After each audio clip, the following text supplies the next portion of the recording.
The pact was sealed in shadow, and the silence of the following weeks felt like the holding of a collective predatory breath. I lived in a state of suspended animation, waiting for the 7 servants of the kings to manifest their promised teachings. A month crawled by, and I began to believe the nightmare had finally subsided, allowing the seeds of normalcy to sprout once more. But the unseen does not forget. My mundane life was merely a mask, worn by a soul already belonging to the abyss. It began with a casual evening spent with my friend Hussam, a man who, like me, had tasted the bitter fruit of the occult. We sat amidst the clatter of cards, the air thick with casual conversation that inevitably drifted toward the dark, festering truth of our lives. As I listened to his harrowing experiences with black magic, a sudden, piercing static erupted beside my ear, cold and commanding. The voice was not my own. It was a rasping, ethereal hiss. "Read his cards, Elias. Open the path." My heart hammered against my ribs, a primal fear clashing with the seductive pull of the power I had summoned. I obeyed, my hands trembling as I spread the deck across the table, my soul surrendering to the unseen puppeteers. As Hussam laid his hand upon the cards, my body became a vessel, a conduit for a cold, ancient intelligence. The words that spilled from my lips were not mine. They were the whispers of the servants of the 7 kings. I revealed secrets Hussam had buried in his darkest memories, exposing the name of the magician who had cursed him. He stared at me, his face a canvas of pure, unadulterated shock, as I spoke truths no mortal could possibly know. I warned him of his own negligence, the vulnerability of his spirit, and the necessity of guarding what he consumed. As the session ended, a crushing, leaden weight descended upon my skull, the physical toll of hosting a demonic intrusion. But the floodgates were open, and the local community soon whispered of a new, gifted healer who could see through the veil. Days later, Hussam dragged me to his grandmother's house, a home where the air felt heavy with the scent of stagnant grief. The elderly woman, desperate and weeping, pointed toward a foul yellow liquid splattered across her threshold. "Is it the children, or is it a curse?" she begged, her eyes reflecting the twilight of her years. Again, the cold whisper slithered against my ear, guiding me toward the source of the rot, a buried satchel of filth. Under the scorching sun, I unearthed the object, a black plastic bag concealing a knot of hair, nail clippings, and blackened ash. I brought it back to the house, and with the servants of the kings murmuring instructions in my mind, I began the ritual of dissolution. The liquid I poured over the bundle hummed with a dark, vibrating energy, neutralizing the malice that had plagued their home. It was the first time I felt the rush of power, the intoxicating sensation of altering reality through the will of the unseen. But power always demands a sacrifice, and my arrogance attracted those who sought to test my resolve. Yusuf, a skeptic who mocked my transformation, stood before me one evening, his eyes alight with cruel, challenging laughter.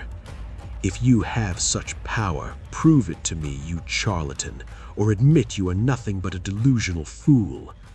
The servants of the kings shrieked in my mind, demanding blood, demanding that I crush the arrogance of this mortal. I yielded to the rage, buying a black candle, a needle, and incense, my heart hardening into a block of frozen, pitiless stone. I wrote his name on the wax, the symbols burning into my consciousness as Yusuf watched with a smirk that would soon be erased. He handed me a lock of his hair, a fatal error, and I cast it into the flames, weaving the curse into the very fabric of his fate. As the smoke spiraled around him, he felt nothing, laughing as I walked away. But the rot had already taken hold. Months later, Yusuf was a shadow of a man, his body consumed by a mysterious illness that baffled every doctor. He lost everything: his dreams, his strength, his health, and the realization of the curse drove him to the edge of insanity. The guilt gnawed at me, a sharp, jagged edge in my conscience, but the momentum of the darkness was unstoppable. A man named Muhammad soon approached me, his eyes hollowed by the sight of his 17-year-old daughter decaying before his eyes. The girl was a withered husk, her skin erupting in strange sores, her hair falling away like dead leaves from a branch. The doctors called it an allergy. I saw the fingerprints of a death curse woven into her very marrow. I traveled with Muhammad to their remote farm, my senses heightened by the unseen attendants guiding my every step. There, hidden beneath a stone oven, we found the ritual object, a bar of soap used to cleanse a corpse inscribed with her name. The moment I touched it, the girl miles away convulsed. Her screams echoed through the silent house like a banshee's cry. I fought the dark magic with all my might, the servants of the kings commanding the rhythm of my incantations. When the soap was finally scrubbed clean of her name, she fell into a death-like trance, her spirit purging the demon within. A thin, black wisp of smoke drifted from her foot, the final expulsion of the malignant entity. She awakened clear-eyed, and Muhammad wept at my feet, his gratitude a heavy burden I was beginning to loathe. "Congratulations," the hiss whispered in my ear. "The third door, healing, is now unlocked." 1 year. It had taken 1 year of torment and service to unlock the 3 gates: wisdom, destruction, and healing. That night, I lit the 7 colored candles, the pillars of the earthly kings, and succumbed to the final vision. I found myself standing in my own home, yet it was transformed into a grand obsidian-floored throne room. The 7 kings sat upon high shifting seats, their presence so immense it felt as though the very walls were weeping. Before me lay a scroll of human skin and a small golden dagger, the instruments of my final initiation.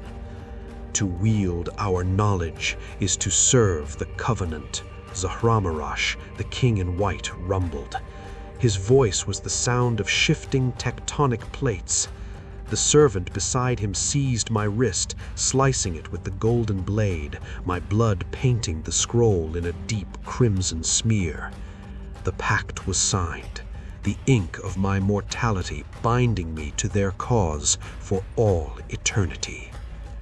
"Prepare, Elias," he commanded, "for you shall now walk into realms that no human mind can conceive and remain whole."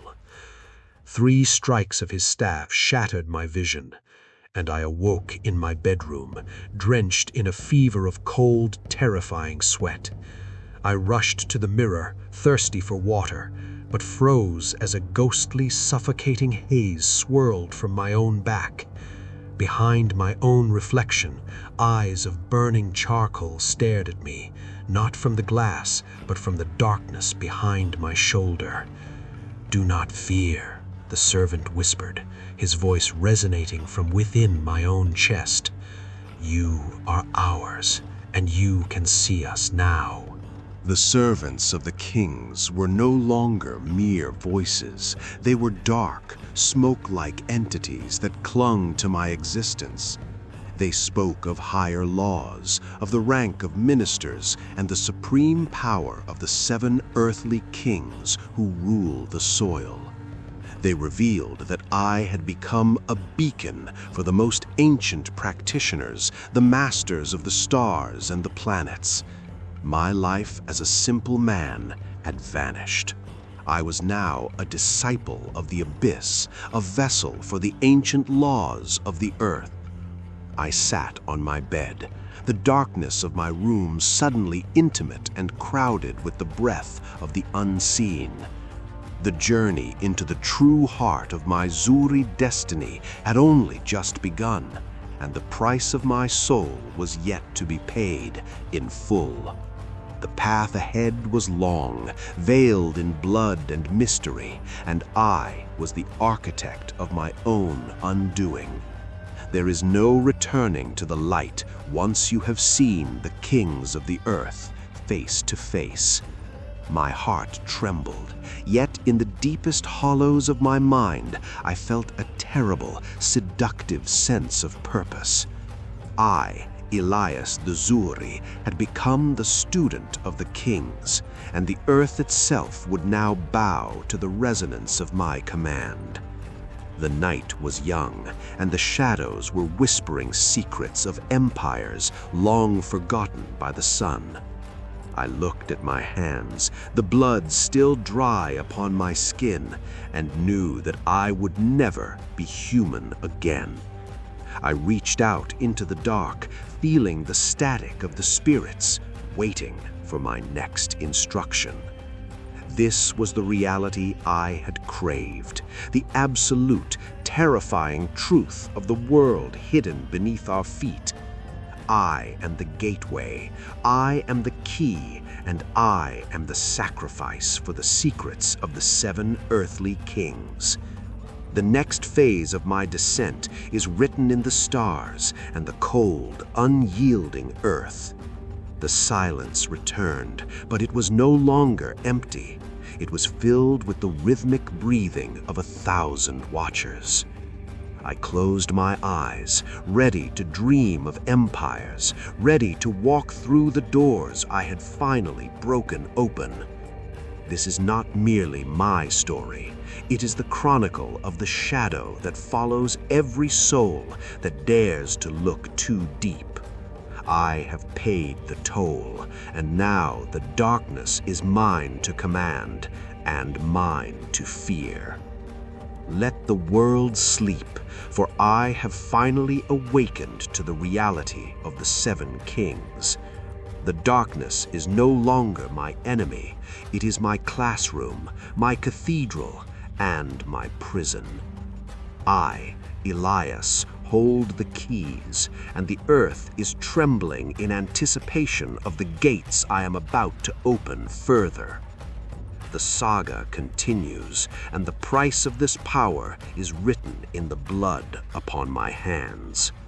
There are no more innocent days, only the eternal vigilance of the pact I have sworn. The 7 kings are watching, and I am their chosen instrument of unfolding dread.